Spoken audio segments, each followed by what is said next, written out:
Item ಯಾವುದೇ ಇರಲಿ try ಮಾಡಿ ಆಚಿ ಚಿಕನ್ ಮಸಾಲಾ. ಆಚಿ ಚಿಕನ್ ಮಸಾಲಾ.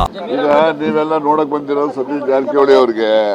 ಸತೀಶ್ ಜಾರಕಿಹೊಳಿ ಅವ್ರು ಬರ್ತಾರೆ, ಒಂದು 2 ನಿಮಿಷ ಅವರೆಲ್ಲ ಹೊರಗಡೆ ಹೋಗ್ತಾವ್ರೆ, ಅವ್ರನ್ನ ಕೇಳ್ಕೊಳ್ಳಿ. ನಮ್ಮನ್ನ ನೋಡಕ್ ಬಂದಿದ್ರೆ ನಾನು ಹೇಳ್ತಾ ಇದ್ದೆ.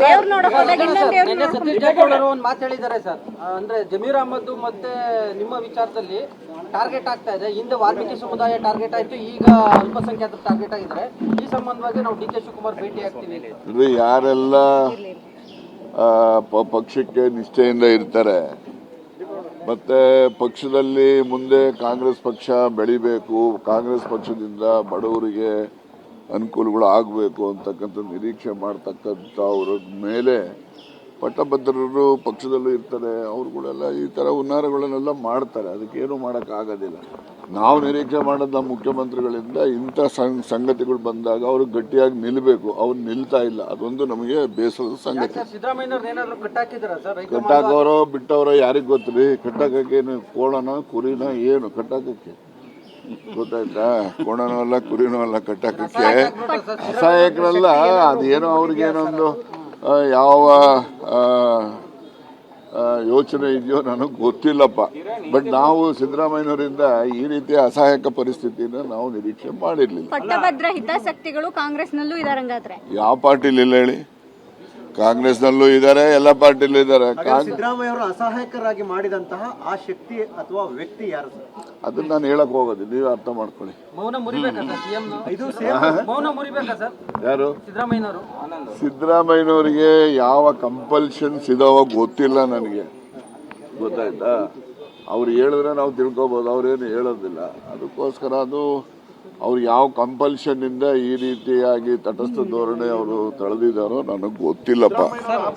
ಈಗ ನೀವೆಲ್ಲ ನೋಡಕ್ ಬಂದಿರೋ ಸತೀಶ್ ಜಾರಕಿಹೊಳಿ ಅವ್ರಿಗೆ. ಸತೀಶ್ ಜಾರಕಿಹೊಳಿ ಅವ್ರು ಬರ್ತಾರೆ, ಒಂದು 2 ನಿಮಿಷ ಅವರೆಲ್ಲ ಹೊರಗಡೆ ಹೋಗ್ತಾವ್ರೆ, ಅವ್ರನ್ನ ಕೇಳ್ಕೊಳ್ಳಿ. ನಮ್ಮನ್ನ ನೋಡಕ್ ಬಂದಿದ್ರೆ ನಾನು ಹೇಳ್ತಾ ಇದ್ದೆ. ಸತೀಶ್ ಜಾರಕಿಹೊಳಿ ಅವರು ಒಂದು ಮಾತು ಹೇಳಿದ್ದಾರೆ ಸರ್, ಅಂದ್ರೆ ಜಮೀರ್ ಅಹಮದ್ ಮತ್ತೆ ನಿಮ್ಮ ವಿಚಾರದಲ್ಲಿ ಟಾರ್ಗೆಟ್ ಆಗ್ತಾ ಇದೆ. ಹಿಂದೆ ವಾಲ್ಮೀಕಿ ಸಮುದಾಯ ಟಾರ್ಗೆಟ್ ಆಯ್ತು, ಈಗ ಅಲ್ಪಸಂಖ್ಯಾತರು ಟಾರ್ಗೆಟ್ ಆಗಿದ್ದಾರೆ. ಈ ಸಂಬಂಧವಾಗಿ ನಾವು ಡಿ ಕೆ ಶಿವಕುಮಾರ್ ಭೇಟಿ ಆಗ್ತೀವಿ. ಯಾರೆಲ್ಲ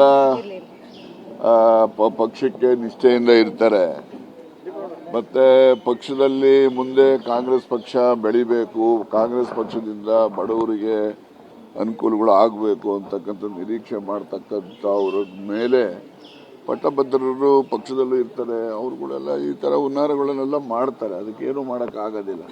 ನಾವು ನಿರೀಕ್ಷೆ ಮಾಡೋದು ನಮ್ಮ ಮುಖ್ಯಮಂತ್ರಿಗಳಿಂದ ಇಂಥ ಸಂಗತಿಗಳು ಬಂದಾಗ ಅವರು ಗಟ್ಟಿಯಾಗಿ ನಿಲ್ಲಬೇಕು. ಅವ್ರು ನಿಲ್ತಾ ಇಲ್ಲ, ಅದೊಂದು ನಮಗೆ ಬೇಸರದ ಸಂಗತಿ.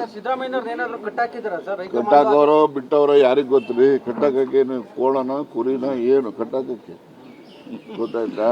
ಕೋಣನೂ ಅಲ್ಲ ಕುರಿನೂ ಅಲ್ಲ ಕಟ್ಟಾಕಕ್ಕೆ.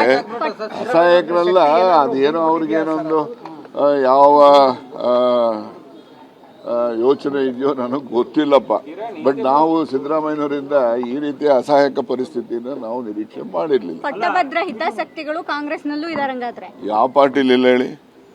ಕಾಂಗ್ರೆಸ್ನಲ್ಲೂ ಇದ್ದಾರೆ, ಎಲ್ಲ ಪಾರ್ಟಿಲೂ ಇದ್ದಾರೆ. ಸಿದ್ದರಾಮಯ್ಯ ಅವರು ಅಸಹಾಯಕರಾಗಿ ಮಾಡಿದಂತಹ ಆ ಶಕ್ತಿ ಅಥವಾ ವ್ಯಕ್ತಿ ಯಾರು ಸರ್? ಅದನ್ನ ನಾನು ಹೇಳಕ್ ಹೋಗೋದು, ನೀವೇ ಅರ್ಥ ಮಾಡ್ಕೊಳ್ಳಿ. ಮೌನ ಮುರಿಬೇಕಾ ಸರ್ ಸಿಎಂ? ಮೌನ ಮುರಿಬೇಕಾ ಸರ್ ಯಾರು? ಸಿದ್ದರಾಮಯ್ಯನವರು.